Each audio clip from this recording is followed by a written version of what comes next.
લાવવાની થઈ નવી બે ગાયો. અભી મજા આયેગા ના ભીડો. આજે તો ભાઈ લેવા જવાનું થયું સવારના પોરમાં જ ગૌમૂત્ર, એટલે હું લઈને એવો તપેલી. ये सब क्या देखना पड़ रहा है. હાલો ગાઈસ, કેમ છો બધા મિત્રો? મજામાં દેશો બધાને. જય શ્રી રામ ને ગુડ મોર્નિંગ.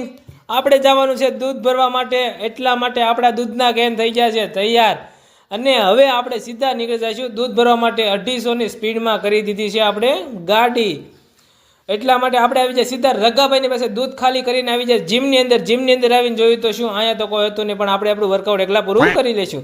અને આપણે આપણું વર્કઆઉટ પૂરું કરીને સીધા નીકળી જાય ઘર તરફ જવા માટે. પણ આ ભાઈ ગાડી ઉપર લારી લઈ જતા, લારી ઉપર ગાડી લઈ જતા, દસનો હોજી કોમેન્ટ કરતા આવજો. પછી આપણે સીધા આવી જાય આપણી ગાયો જ્યાં રાખી હતી ત્યાં નીણ નાખવા માટે. અને ગાયોને નીણ બીણ નાખીને હું ને નરસિંહ ભગત બે નીકળી જાય ઘર તરફ જવા માટે. પછી અમારે જવાનું હતું અમરેલી, થોડુંક કામ હતું, એટલા માટે હું ને નરસિંહ ભગત બે 4 વ્હીલ લઈને નીકળી જાય છે અમરેલી જવા માટે.